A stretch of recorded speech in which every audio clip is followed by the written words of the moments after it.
I have two phones right here. So this is the next-gen Xiaomi 15 Ultra, and it has the greatest camera system that I have ever seen on a phone. Okay, so let's say we wanted to zoom into that cathedral over there. We keep going, we're at 10x, 20x, go all the way to 120 times, capture. Oh my God, that's ridiculous.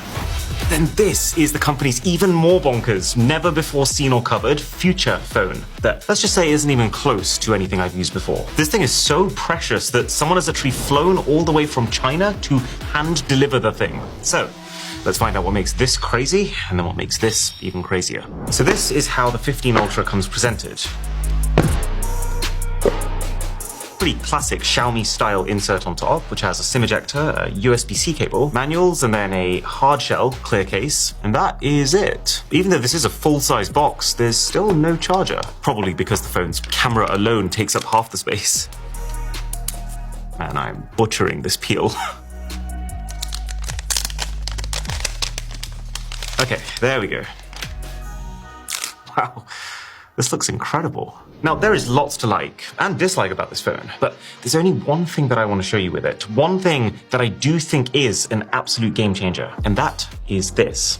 I'm not even talking about the cameras in general, literally this one specific telephoto zoom camera. Because here's the thing, for the entire history of multi-camera smartphones, you've had a main camera, your best quality camera, and then a few secondary cameras flanking that main camera, which aren't as high quality. But this phone is the first time that I would say that that's not the case. This telephoto camera is so freaking good that it has now basically become my main camera, and that completely changes how you use a thing.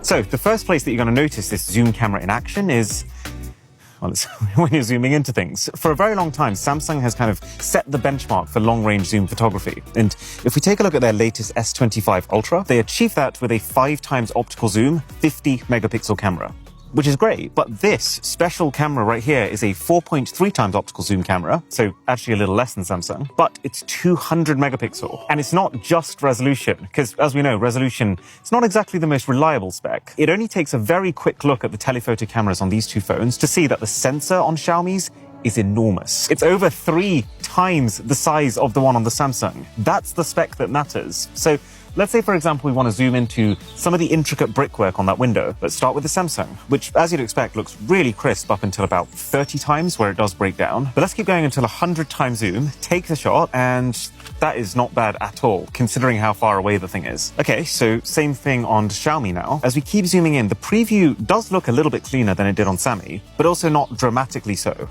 That is until we hit capture, because geez Louise.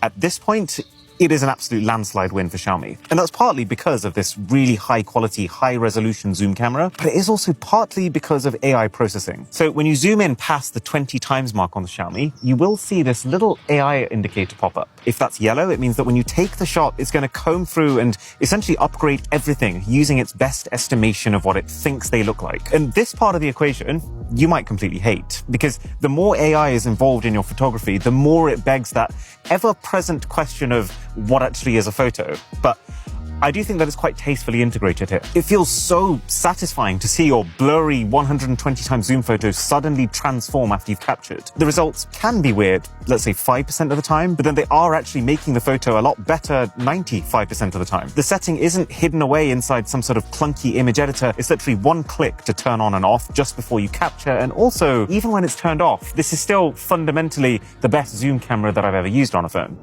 So it's got a great zoom camera. It takes great zoom photos. That much is not the slightest bit surprising. The bigger change that you notice is when you start to use this camera for other things. So, for example, if you grab this, and let's start by recording video using the phone's normal wide camera, this is how it will look.